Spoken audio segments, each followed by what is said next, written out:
But so Rolls-Royce was built, designed, engineered to be the best product, not to a budget.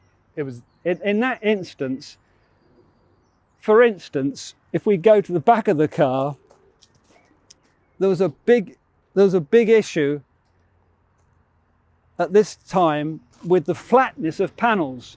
If you think about car styling in sort of round about the build-up to the 1980s, there's a big trend towards very almost origami styling. You had a lot of very flat panels.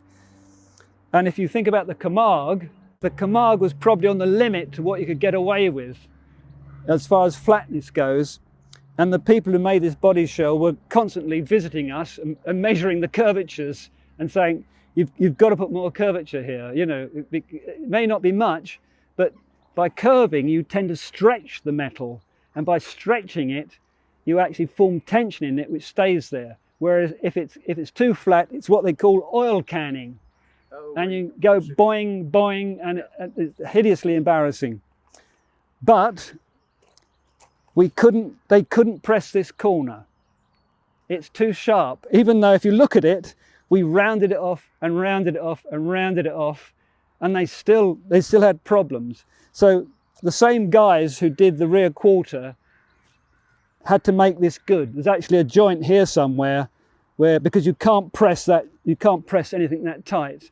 So this is actually built up. Again, when you look at it now, after a number of years, it's perfect surface. And so this is where you're using a talent almost beyond what the supplier wants to use, because it comes down to individuals that they employ, and they've got to be there to do it.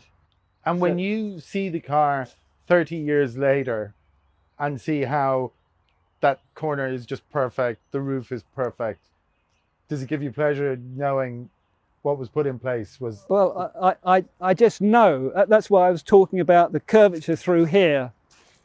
I mean, regardless of the rest of the car, you know, the subtlety on the curvature there is really impressive. Yes. There's no doubt about it from a body engineering point of view.